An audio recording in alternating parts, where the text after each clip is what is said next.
keutuhan daripada Alkitab. Jadi kalau kita berbicara tentang iman Kristen, fondasi dasarnya adalah Alkitab, Perjanjian Lama dan Perjanjian Baru.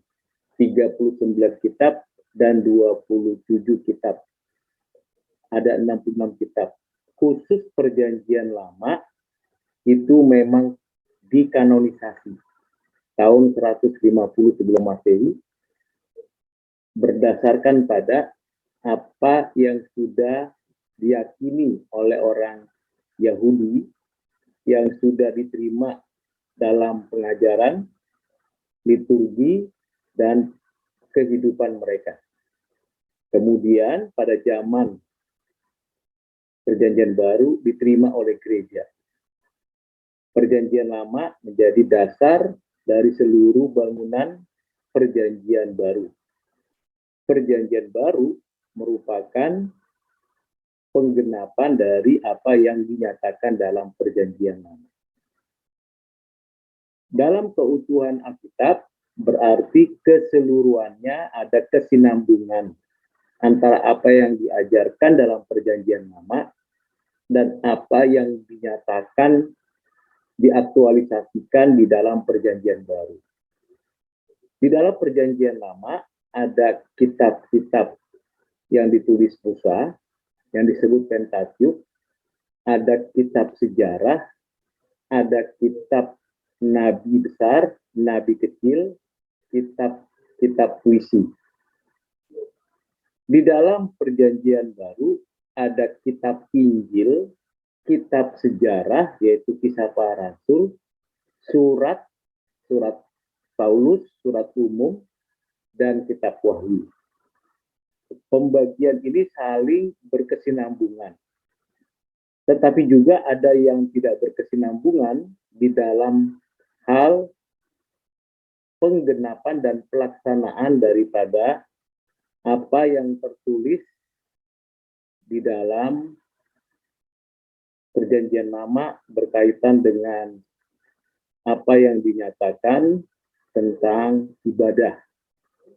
Jadi ibadah, hukum sosial yang ditetapkan dalam hukum Taurat itu tidak lagi diterapkan dalam Perjanjian Baru. Tapi hukum moral yang ada dalam hukum Taurat itu tetap dilaksanakan dalam Perjanjian Baru.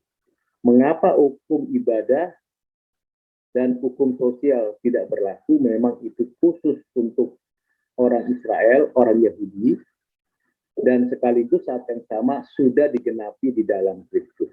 Itu bicara keutuhan. Di dalam Perjanjian Lama ada 5 covenant, dan seluruh covenant digenapi di dalam Kristus.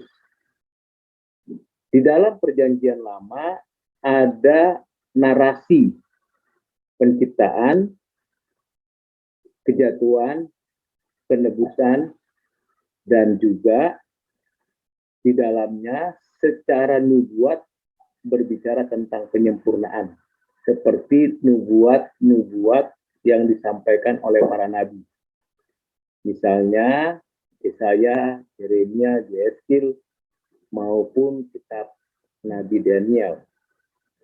Nah, di dalam Perjanjian Baru tidak lagi dijelaskan kisah penciptaan, kisah kejatuhan, tetapi lebih menekankan pada kisah penebusan secara aktual oleh Kristus dan penyempurnaannya pada kitab Wahyu yang dituliskan oleh Rasul Yohanes. Kalau kita ingin membaca kitab Perjanjian Lama, harus punya dasar dari perjanjian dalam melihatnya dari Perjanjian Baru. Kalau ingin melihat Perjanjian Baru, harus punya dasar latar belakangnya Perjanjian Lama. Itu sebabnya seluruh kitab Perjanjian Baru harus kita lihat dari perspektif Perjanjian Lama, sehingga kita tidak keliru dalam menafsir, dalam memahami, bahkan dalam menerapkannya dalam konteks kekinian. Nah, itu bagian-bagian penting bicara keutuhan.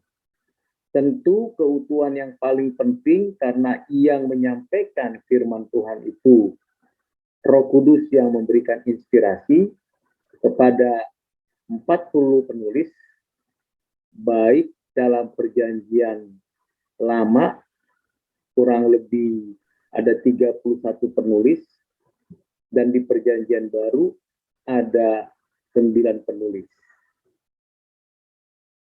Keutuhan ini penting. Jadi kita tidak hanya tahu perjanjian lama atau hanya tahu perjanjian baru. Nah, kita masuk ke bagian kedua, yaitu perjanjian baru. Ketika kita belajar perjanjian baru, kita akan menemukan semacam kesamaan dengan perjanjian lama. Perjanjian baru dimulai dengan 4 Injil. Walaupun penulis pertama Injil adalah Yohanes Markus, murid daripada Petrus, yang pernah dipimpin dan dibimbing oleh Rasul Paulus, yang pernah mendapat pengaruh dari kehidupan orang Kristen pertama, tapi penulis pertama dari Injil itu adalah Yohanes Markus. Dan kemudian dilanjutkan dengan Matius, lalu Lukas, dan Yohanes. Tetapi dalam penyusunannya oleh gereja, mulai dari Matius, Markus, Lukas, Yohanes. Mengapa? Karena Matius menggambarkan tentang keberadaan Kristus, Markus menggambarkan Kristus bagi orang-orang non-Yahudi atau para prajurit di Roma, Lukas untuk satu orang yang namanya Theophilus, dan Rasul Yohanes menulis Injil Yohanes setelah generasi kedua kekristenan ada. Jadi 4 Injil. Nah, 4 Injil ini menjadi dasar dari surat-surat Paulus kepada 7 jemaat, kepada 3 pribadi, surat-surat umum, dan juga menjadi dasar kitab Wahyu. Jadi kalau kita membaca kitab Wahyu, kita harus merujuk 4 Injil, dan 90% kurang lebih semua dasar dari kitab Wahyu dari perjanjian lama. Dari mana? Dari kitab-kitab yang ditulis Musa yang disebut Pentateuch, kitab sejarah, yaitu dari kitab Yosua, 1-2 Raja, 1-2 Samuel, 1-2 Raja-Raja, 1-2 Tawarikh, kemudian juga nabi-nabi besar dan kecil, kitab puisi. Kalau kita bandingkan perjanjian baru dengan 4 Injil, maka perjanjian lama dengan hukum Taurat, kitab-kitab Nabi Musa. Nah, ini paralelnya. 5 kitab Nabi Musa itu menjadi dasar arah penulisan kitab-kitab sejarah, kitab-kitab nabi-nabi, kitab-kitab puisi. Perjanjian baru, arah daripada seluruh penulisan perjanjian baru adalah 4 Injil. Kemudian kisah para rasul itu sejarah. Sejarah, kemudian surat Paulus dan surat umum. Surat Paulus kepada 7 jemaat, dan surat Paulus kepada 3 pribadi. Ini untuk menyelesaikan pergumulan persoalan di jemaat dan sekaligus mengajarkan dasar-dasar iman Kristen berdasarkan pada pengajaran Injil, berdasarkan pada latar belakang perjanjian lama. Kita membaca 4 Injil, kisah para rasul, 7 surat kepada jemaat, 3 surat kepada pribadi, kemudian surat-surat umum, dan kitab Wahyu.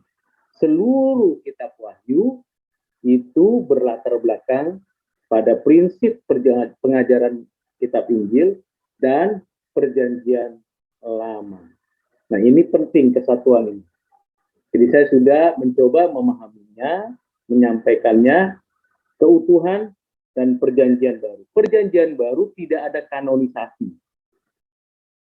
Gereja sudah menerima 27 kitab dan disalin ulang dalam konteks gereja mula-mula, baik yang ada di Yerusalem, di Antioquia, dan di kota-kota lain, termasuk nanti diterima dari kalangan gereja di barat, Roma, maupun kalangan gereja di timur, di Antioquia, di Yerusalem, dan sampai ke gereja-gereja yang ada di Alexandria. Jadi sudah diterima 27 kitab itu. Secara berkelanjutan dituliskan, disampaikan. Nah, narasi dari seluruh Alkitab, saya sudah sebutkan tadi, mulai dari penciptaan, kejatuhan, penebusan, penyempurnaan.